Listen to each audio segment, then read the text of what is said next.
I You gotta mean, do what you gotta do sometimes. yeah, But hey, you make it's it good work though, practice. man. Yeah, it's good practice. I mean, if I leave it here, I feel like it's still good. Yeah. Well, it Do definitely you see sounds it on better. screen or no? Nah. Uh, that's actually a very good hack. I could just put it in my shirt, and we're teaching people stuff. If you don't have a mic stand, this is what you can DIY, do. baby. DIY. Yeah, Here we well, go. that's interesting. And I you love can't it. see it on the screen? Not really. Not if you're, unless you're looking for it. Oh, well, now you can't see it. Perfect, man. Hey, I want to throw this, I want to throw this on here real quick because I saw this video of you the other day. Oh, me. You're starting to just do your TikTok thing, man. During quarantine, there's not much else to do. So I wanted to throw this out here, and there's not going to be much you can do now because you got the mic. But let me see a little head bop when you get this tune going here. Can you hear it? No. No? Uh-uh. Okay. Well, that's just me then. Who knows what's going to happen with the recording? It was that what's the name of that thing? Which It's one? I feel like I did something in the last Roses. week. Roses, roses. Roses. I don't even know how to pronounce the name. Iron Man Beck remix. Which one It was a was good one that? anyway. It was a good one. Was it the I'll have to sneeze find when the I was clip. like being stupid? I don't know, man. It was my favorite one though. You did a great job. I'll have to find it and throw it up there. Oh, well, thank But you. yeah, man. So I appreciate you jumping on. Oh, We yeah. always talk. Uh, you always call me and hold me accountable for all the things that I'm doing in my life. You know more probably about what I'm doing than I do. And and now I'm trying to pick your brain a little bit, trying to grab some knowledge from you and learn a little bit more about what you're doing, what you have going on, and what you think the future holds for you. By the way, everybody, this is Travis King. Howdy, y'all. Thanks so much, Chet, for having me on. It's always a pleasure to connect and link up with you. Yeah, I mean, for the people that don't know me, I'm a Delawarean like Chet. That's how we know each other. Grew up in Wilmington and went to college in Bethlehem, Pennsylvania. Actually, still repping my track and field gear now at Moravian. There it is. And yep, good old Greyhounds. And I kind of have been leveraging my network since day one, pretty much. Like I cold called a former alumni to get up to New York, spent some time at some startups, spent some time in the marketing agency world. Um, Now I'm focused on podcasting and helping people learn how to compete, survive, and reproduce.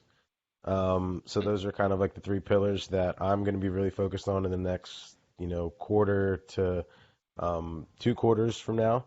And yeah, I think the biggest thing, I guess, is one thing that I'm actively working on is how to be more productive internally while we all have this downtime.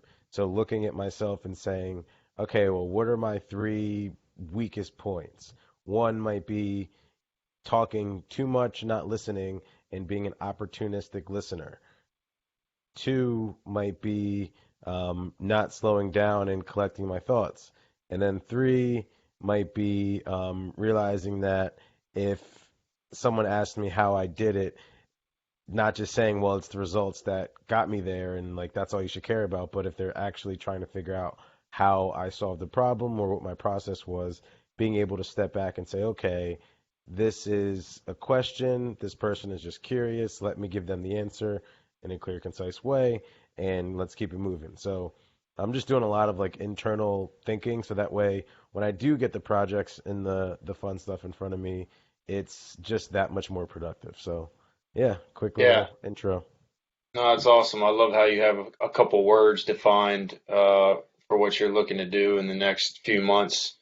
And I know one of the things that you kind of put everywhere that's on your podcast and some of the other things that you do is like what's the phrase is like your bridge to human connection, I think is your phrase. What is that? Where did that come from?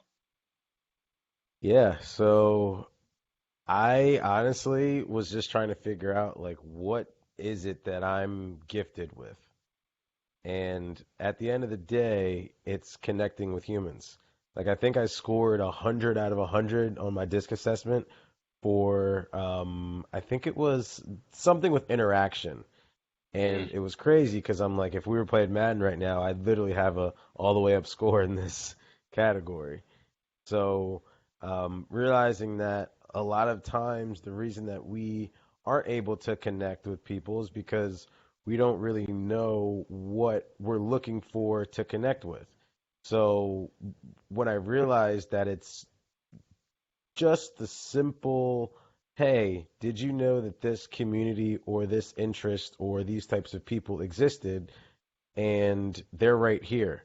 So if I can be the person that literally says, "Hey, go check out Fran Hauser and the Myth of the Nice Girl community," or go check out Claire Wasserman and the Ladies Get Paid community, like that recommendation could solve so many problems for so many women all over the world, right? Like mm, they can go in there and learn how to negotiate their salary. They can go in there and learn how to, get a career that they love without becoming a person they hate. Like there's so many things that just from a simple conversation and recommendation and showing people kind of like where the direction is that they could go and just giving them some options. I think that's, where the whole bridge to human connection came from. And I that's think awesome.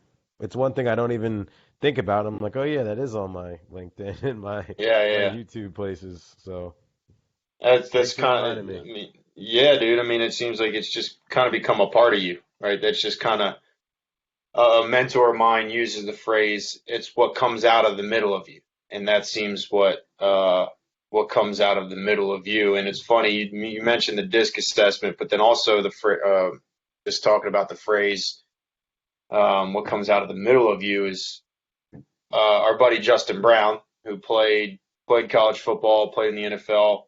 Now this personal coach for student athletes and just people in general, and he does a lot of work with that disc assessment. Um, and it's cool how you brought that up because doing that assessment, you can find out some things that come out of the middle of you. And it was funny. I was talking to him the other day, and he said that I was like, man, Travis is just like that dude. Just always is connecting, like just is always connecting people and talking to people. I don't even know how he gets to know some of these people. And Justin said that's just how you've been all the way back from high school and middle school. He said that's just how you've been, man. So I think that's really cool that that it's in its truest form. That's what comes out of the middle of you. That's just kind of who you are. And that's been really neat to see how you've kind of been able to turn that into I won't call it a business really, but like a motive for you to be alive, really a purpose for you to interact with people. Yeah. No, and it's crazy too. Like I just pulled up the assessment results and I just realized the top two for me are versatility, that's at 100, and interaction. So it was interaction. It's like those are my Okay. top two traits. So for me, and I guess this is something that like if someone doesn't really know or has a disc assessment in front of them to say like, well, where am I really strong at? And I think like the first step to figuring that out is going to take one. Go take a personality test and see, where you score. Ask someone like me or you or Justin if they can sit down and take them through some sort of assessment where they can figure out a benchmark of where they're at and then, go through some questions and behavioral style questions specifically to see, where they're at. And then, like for me, like I'm drawing that up into an action plan. Like I know what I need to be working on. And it's so much different when you have those things in front of you, and then you realize that you're just doubling down on yourself, and anything else that doesn't serve you, or that you're not really good at, like think about where you want to put those. It's like for me, I think one of my like weakest areas is, let me see, it just went down. One of my weakest areas. It said something about oh my gosh, I think it was something to do with information, which I thought was interesting Hmm. because I always find myself very, very good with information. But as I'm looking at this, oh, here it is. Let's see here. It says my weakest two are organized workplaces, so established and maintain specific order in daily activities. And my next one is analysis, so compiling, confirming, and organizing information, which I don't know if I so much agree with because I just feel like I'm naturally like an organized person, but according to these results, I'm like those are areas where I could improve. So, taking steps to organize things in, Google Drive folders and giving them color codes and giving them numbers versus just having everything in there and thinking that I'm going to know where they are. So, even though I don't think and feel that those are my weaknesses, like the data doesn't lie, so I'm gonna still try to improve those areas, even though I might not agree with them. So it's just a powerful third-party objective tool. Dude, absolutely. And I love how you just said, even if you don't agree with them, because I'm looking at mine right now. And so for those of you who don't know, the DISC index, it's got these four behavioral categories that are decisiveness, interacting, stabilizing, and cautiousness. And like decisiveness, interacting, stabilizing for me, ding, ding, ding, ding, check, check, check, check. I can see how all those are relevant in my life. Then I got the cautiousness. I was like, I don't agree with any of this. I don't fit any of these things that are happening in this section. Mm-hmm. But to your point is that okay, and then you look back and you kind of take a 30,000 foot view of it and say, am I just missing this? Right. So like one of my things is I'm a big picture person. And by Mm-hmm. being a big picture person, you miss a lot of important, smaller important details. And that is like hitting me with a 2x4 in the face right now. Um, Realizing that I missed some of those details. So I can't suggest that enough. The disc index, that's super cool that you took it as well. And there's all kinds of other tests and stuff. I like this one because it gives you a lot of information that you can dive into and some worksheets and stuff. And I think I've told you about the Mayhem Mindset program that I'm going Mm-hmm. through, and that's pretty awesome. It really focuses on identity and pulls out your purpose and what your core values and beliefs are. So obviously we're all in quarantine right now. We got a lot of time to spend on personal development, and I'm thankful for it. I'm thankful for it. I'm at a point. I'm at a time in my life where it's super relevant, and I'm thankful that we do have this time to kind of dive into all that material. So do you have like I know one of the things that said it was your weakness was like organization or something, which I can't believe. You're one of the most organized Uh, dudes I know. So like what's do you have like daily rituals? Talk to me about like some daily routines or rituals that you have, whether it's physical, mental, both. What does that look like for you? yeah, so in terms of like daily routines for me, there's a couple of things that I can't go to sleep without doing. One, taking the dog out for a walk. It's just not gonna happen. Um, I'm never gonna go to sleep a day without taking Rocky out. So that's like a good staple because it does a couple of things. Like one, it forces me to get moving and going, whether that's me taking him out first thing in the morning or taking him out in the middle of the day for a run or a longer walk and then taking him out before bed. So like getting that walk outside time is definitely one. Two, I typically always wake up and make mushroom coffee. So I'll have Four Sigmatics, like Think Coffee. I think there's Lion's Mane, Chaga, a few other mushrooms in there, Reiki, I think, and just like something that I drink on a daily basis. I typically will always journal. So I'll whether that's writing down what I'm supposed to do for that day or just some free thought of something I've learned. And I've got like a bunch of different journals. I recently just started a bigger journal that has like more business focused things in it. So just literally only business stuff in that one. And then the other ones are more like, learnings, a mix of business if it's not a real solid thing, if I'm brainstorming. I'll put that in there. And then maybe not a daily ritual, but going for runs. So at least 3 times per week, I'll try to Yeah. do. And then for the last, I actually have not yet today, I don't believe, for the last 61 days, I want to say. Yeah, 61 days I've meditated in a row. So What that's are you one doing? thing that I've been trying to figure out how many days I had. I mean, like, Um, what are you doing meditation wise? Like, oh, so like I use an app called Simple Habit. So I'll go in there and they have a bunch of different sessions. I still use the free version, but it's more than enough. And like a couple of the ones that I've done in the last week are Discover Your Inner Light. That was about an 8 minute session. I did Understand Emotions for about 9 minutes. Then I did just a normal morning meditation. That was about 10 minutes on Monday, and then I did an improved mood one on Sunday. So there's a good range of things, and I typically pick, a very simple like morning meditation or improved mood, or if there's something more pressing, then I'll try to find a specific topic that I know will help me. But that's been really helpful, and it's interesting too because I had like a moment last night where I just kind of like lost it, and I was like, God darn it! Like I've been meditating for 61 days and I still can get to the point of getting agitated. And I sat back and dude, I was like, that geez.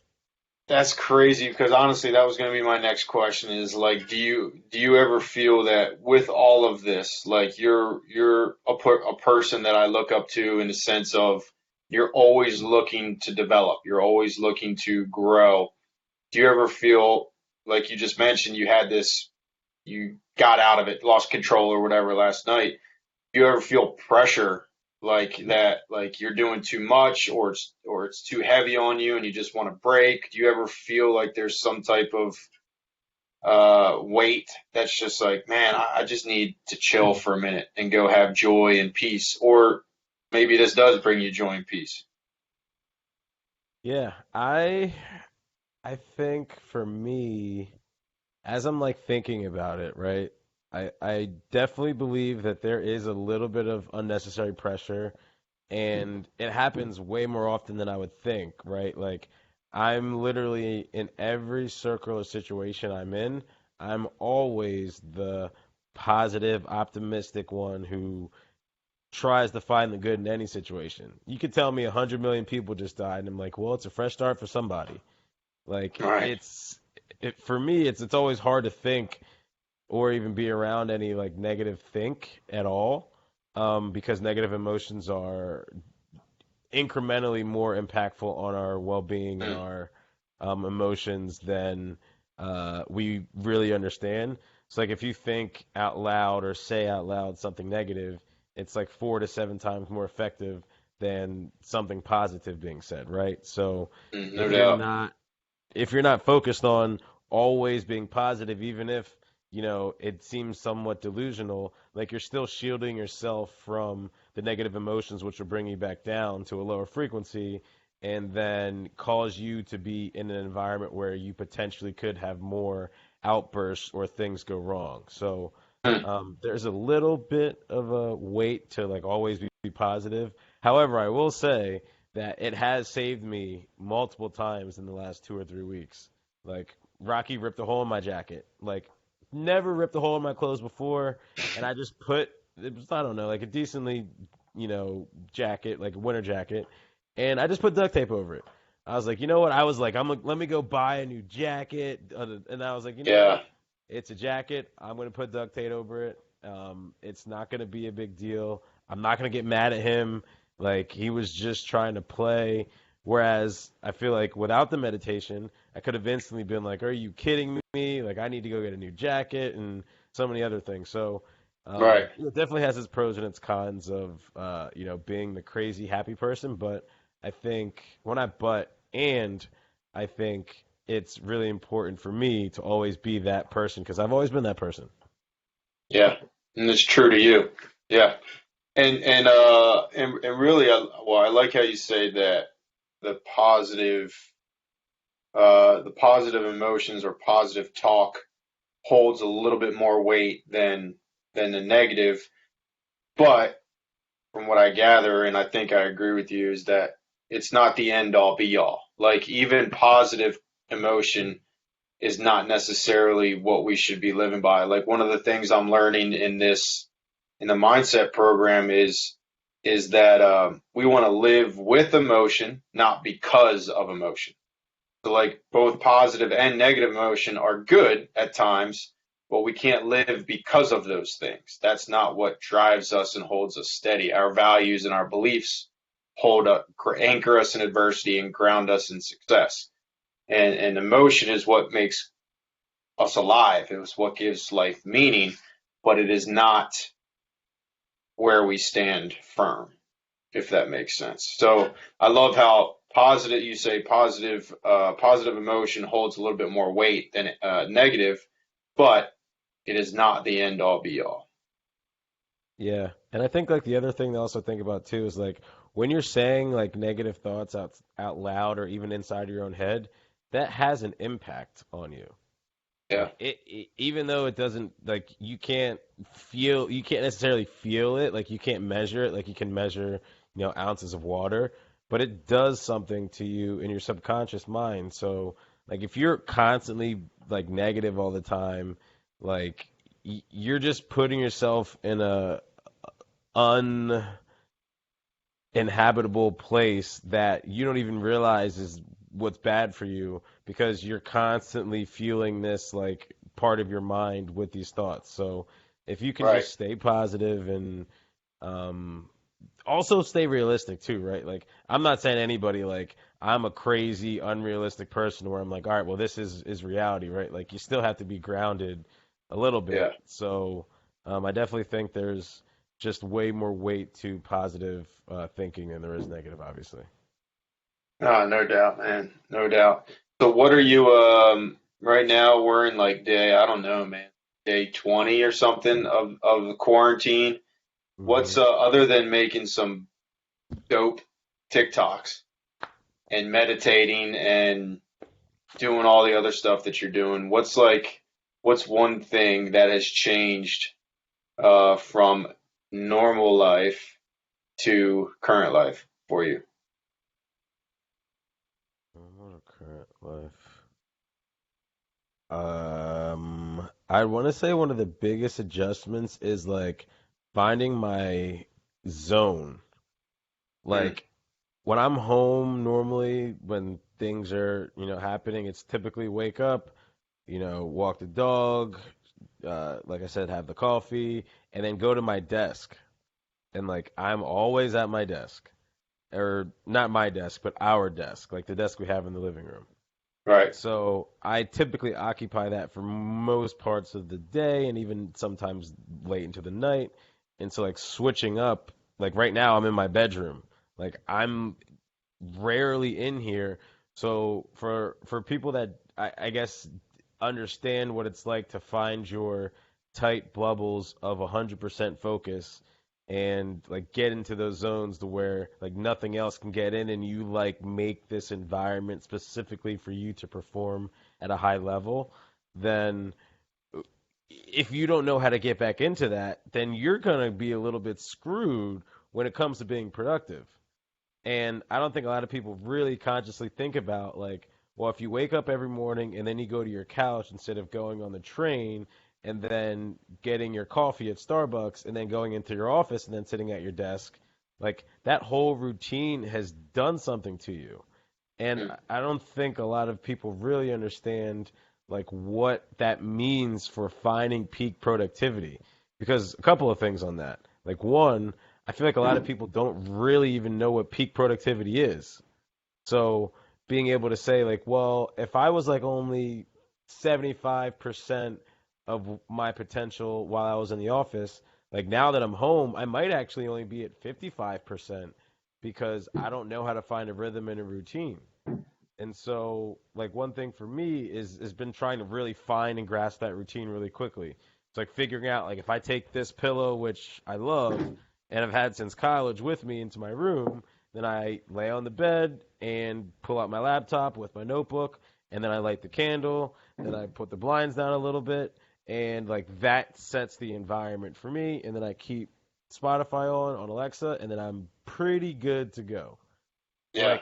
Like had I not experimented with like having this little desk on my lap, or figuring out if I can lay down or stand up, or like just experimenting with it in the last week, like I'd still be trying to find a place when I didn't work at the desk during the day. So just Right. like Right. growing my like productivity environments, I guess would be what I'm like working on or learned. No, yeah, no doubt, man. I think there's so many people that can relate to that now. Obviously, with a larger percentage of people working from home now than it was before all this. Um, I would make a safe bet that that a lot of people are struggling with that, with figuring out where the separation is. Like, okay, the desk is the desk for work, and then I need to leave the desk and go do whatever else that I'm doing and separate things out. And it's just like anything else. It takes practice. I've worked from home in certain scenarios. You've worked from home, so there might be some people that have kind of a leg up on it, but I think it takes practice, just like anything else. I mean, you know all about practice from football and track and your work and business and everything. That you know, practice is what's needed. And I there's so much that I'm being exposed to right now and just life stuff that is so cool. Like when you put a sports analogy to it, like it totally makes sense to me in the football world, but then you put it into like a real life scenario and I'm like, why did I never think of that? It makes so much sense in the sports world. Like I get, for example, I get emails from the FCA, the Fellowship of Christian Athletes thing. And the thing that they sent out yesterday was talking about alignment. Well, no doubt. In football, man, alignment, I know exactly what that means. I know how important it is. You've got to be aligned as an offense before anything happens to increase your chances for success. Same thing on defense. But when you put that into life, in a faith scenario or in business or whatever, it still means the same thing. And I've never really been able to like connect that. And so that's been really cool. I'm like, duh. It makes total sense in this in a sports scenario that I'm very familiar with, and then translating that over into everything else. So I think that goes hand in hand with figuring it out as we go with this whole thing. I think it's making people, this whole quarantine deal is making people start to develop a little bit of figure it outness. Kind of, hey, you don't have that cushy routine. You know where you're going every day, what's going to happen. Now, it's making people a little bit more resourceful and that term figured outness. Yeah, and I think it's interesting too, like you mentioned, figured outness. I was listening to Tribes, a book, this morning, and it was interesting because one thing that they said was during times of war and disaster, obviously it's almost like the common sense cliche, like, well, people come together. And like that is one thing that I think we're starting to see more of, like people thinking like, oh wow, like if I have extra masks, like let me leave them in the hallway for people that are in my building that might not have masks, or Yeah. let me pick up the groceries for somebody who might not be able to go to the store. And the other thing I think is interesting is that they also said the self harm, violence, and the depression rates after these periods of disasters have decreased historically over time. And I thought that was Oh super wow. interesting, right? And I thought that was super interesting because as I like sit here and think, and I'm like, okay, so if we were the most depressed as a whole that we've ever been right before all of this happened, like what is going to come out of this situation in this time? And a couple of like I guess thoughts or predictions that I have. One, people are gonna really think about how big and valuable their circles are. So, for example, Dunbar's number is one thing that I talk about to so many people. And for those of you that don't know what Dunbar's number in, excuse me, For those of you that don't know what Dunbar's number is, it's a suggested cognitive limit to the number of people with whom one can maintain stable social relationships. Mm, So, for example, think you have a maximum capacity of 150 people that can be in your tribe, right? So with the 150, you're going to have weaker ties with the people that are on the outer circles. And then when you go one step in, you have your clan. You're going to have a little bit stronger ties with them. And then inside of that, you're going to have your super family, which is about 15 or so. And then inside of that, like your core circle, your core five, are going to be your close friends and your loved ones. So if you think about that number as kind of like a framework for how much people can actually hold on emotionally, spiritually, mentally, it's a simple framework that will get everybody thinking on the right playing field. Like if you know that you can only have five people to share an hour a week with because you literally are forbidden to share that time with anybody else, like you're gonna get closer to those people. So perfect example for the couples that are in the same households. Like you spend more and more time with those people and you're gonna get to know more about them that you probably didn't know even if you lived together for 7 years. Like it's just gonna happen. And you're gonna start to see in order to get access and meet new people to bring into your clan, one of two things are going to have to happen. Either A, you're going to have to go out and you're going to have to, make contact and connection with somebody new that you've never talked to before, or B, someone's going to have to make contact with you that has never talked to you before. mm. So it's like either way, somebody is initiating that interaction and they're doing it because they don't have as many people in those closer circles to get that done or to do that with, right? So, for me, I think like one of the biggest things has just been focusing on what are the core five, what's that next 15, what's that next 50, and then what's that overarching 150. And as Now, I like will you write those down?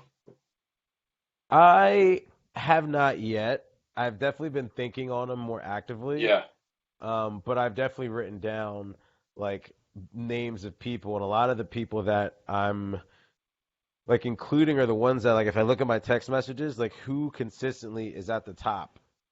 yep. Like I don't just randomly text people, and the same thing with Instagram. Who's typically at the top, or even emails, like who's at the top across more than one channel. Like those are the things that I'm trying to be more conscious about, and trying to get away from just trying to build the biggest network and community as possible, but also like really think intentionally about why I'm interacting with people and like what can we accomplish together, how can we collaborate positively, and how can we both level up together while we're going through all this stuff. Yeah, I love that. I love that's so good. Who is consistently at the top across all of your channels? That's so good. It's like and I think this time right now, I mean, for even for me, I've probably reached out to a few people that I don't typically reach out to just because I have the time, but I can still see just in my pattern of who is the go-to almost, like who is the go-to people to contact in whether it's personal or work or whatever. And even with the time, who are the folks that you're not contacting? And that should tell you something. And that should tell you where they fit in that circle or in those rings of circles that you're talking about. Not in a bad way or anything, but just in a relevancy way of where they fit so that you can really be efficient with who you should be efficient with. Yeah, and a guest on my podcast, Lauren Walsh, who I'm actually going to be talking to after we finish up, she mentioned to athletes and specifically student athletes that like when you're going through the trenches and you're grinding and you realize it's a couple of years later and all of a sudden you realize that your friend circle starts getting funny and you're like, wait, I was boys with so and so since high school. we went to college together, and now we're in our mid 20s, and like they don't have the same values as I have. Or I Mm, just graduated, and so so's talking about X, Y, and Z, but I'm over here trying to get this knowledge. Like I am at a crossroads, and the thing she said that she, recommends and advises is like not to be afraid to lose friends. And I think that's like the interesting thing because if you're afraid to lose friends, and that tells me one of a couple of things. Like you might already be super lonely, so you stick on to those same friends because you have nobody else to go to, yeah. or you might be, thinking that they're your friends, but they're actually friends for the reasons that, you didn't even think of. Like they're your friend because you're cool and you're popular and like they just want to be a part of that. So like that's actually not really deep, you know what I mean? Right, man, totally. I think there's this old saying of like, what is it? Measure something of a man and just to see how many friends he has to get the measure of a man or something. I think that's kind of false because I agree with what you're saying. I think it's, you know, measure the closeness, right? Measure the loyalty, measure the love, measure the trust in the friends to measure the type of man he is, not the number, right? Not the quantity. Measure the quality of the friends that that person has or woman to measure who they are. And because I completely agree. I see people who get like somebody will post something on Facebook, Instagram, or whatever, and they'll get like 500 likes, 2,000 views or something, but they don't have a circle of 10 people that'll die for them, you know? And and not that either one's wrong. It's really what you value more. Um, but definitely for me, I mean, I want that group of 10 that's ready to go to battle, not the 5,000 likes or something. You know what I mean? Yeah, and I mean it's all about like again, I think we're going back to the old days, which a lot of people talk about sometimes, and I feel like it's, really going back to the tribal days of, all right, well, we all got to eat, so how can we all come together and create a community that everybody gets what they need from it? Like, really think back to the basics of a community in a town. Like, my mom was telling me a story yesterday about how when she was growing up, they had, a milkman. They had someone, obviously, that male person. Like her dad owned a store, so we had like fruits, vegetables, candy, like all these sorts of like little things, and everybody had their lane. But like nowadays, I'm like, I don't even know three people who grow fruit or grow vegetables because of where I live. Like Right. I got to go to the grocery store.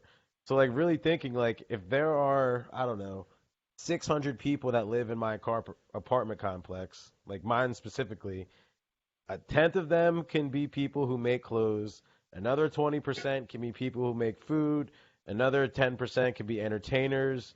Another 5% can be, singers and creatives. And you can really look and see, like, what are the skills and makeups of the people in here? And what does this group of 600 need? Well, we need food. We need, connection and happiness. And we need shelter. Like, that's all we really need. Right. So, like, if you, it's interesting because I was like, yo, like, it'd be crazy if, like, the milkman became a thing again. Like, if everybody in here had to get milk, monthly, like, could you imagine having somebody that has milk, fruit, vegetables come on a daily basis and have a list of everybody who wants apples today? Everybody gives their money, pays easily, and they just go downstairs and pick up their apples every time their drop off is ready. Like, that's where I feel like it should be going. But it's just it's crazy that it's not there because of how many people. Like I mean, I ordered from Seamless the other night, and we were just like, Yeah. we don't want to go out, we don't feel good. Like let's just order food, and I'm just like, God damn, like we still did it. Yeah, man. I mean, like, and it's so great to hear from you coming from like the connector, the guy that's the connector, because as we've evolved in technology and all this stuff, it's we've become more individualized. We've become more separated. We've become more individualistic. And some of these things do still bring us together, like social media or Zoom calls and all this stuff that people are talking about, but it's still become very individualistic. And it's, I'm going to go get my groceries because that's all that matters to me and my family instead of the community grocery guy or the community milkman or whatever it is. So it's been crazy. Yeah, crazy to see that transition. You spelled that out. You know, you painted a good picture there. To see the change and maybe yeah, who knows? Who knows what this will do? You know, a mailman might or not mailman, milkman might be a great job after this virus is all done. Yo, real You know, talk. Give me who some knows, cows. man? Who knows? So it's gonna be crazy. But I'm glad, man. I'm glad you're going through. You're onward. Keep coming forward. Nothing's stopping you. And that's why I wanted to talk to you. I talked to you anyway, but wanted to record this one. And because yeah, man, you inspire me. I look up to you in a lot of different ways. So appreciate your friendship, brother. Always, my man. Thank you again for having me on. I'm always, excited to chat, especially on one of the earlier conversations on chats with Chet. So definitely love it, man. Keep the momentum going, and again, thanks so much for having me on. I really appreciate the time, my brother. Yeah, man. All right. So Travis King, what's your Instagram? And you have your podcast. So give people a quick little blurb about that. Yeah, so if you want to find me pretty much anywhere, my handle's Travis Andre King. So on LinkedIn, backslash in Travis Andre King, Instagram, Travis Andre King, Twitter, Travis Andre King. And if you're looking for content around how to build a community or how to cultivate a community, I am the host of a podcast called the Community Builder Show. You can find that on Apple Podcasts, Spotify, Google Podcasts, Stitcher, pretty much anywhere. Also Alexa. And yeah, if you have any questions, like feel free to reach out to me on any of the platforms. I manage all them myself, and I'll be more than happy to connect with anybody who wants to connect. Love it. Appreciate you, bro. No doubt. Talk soon, man. See ya. Later.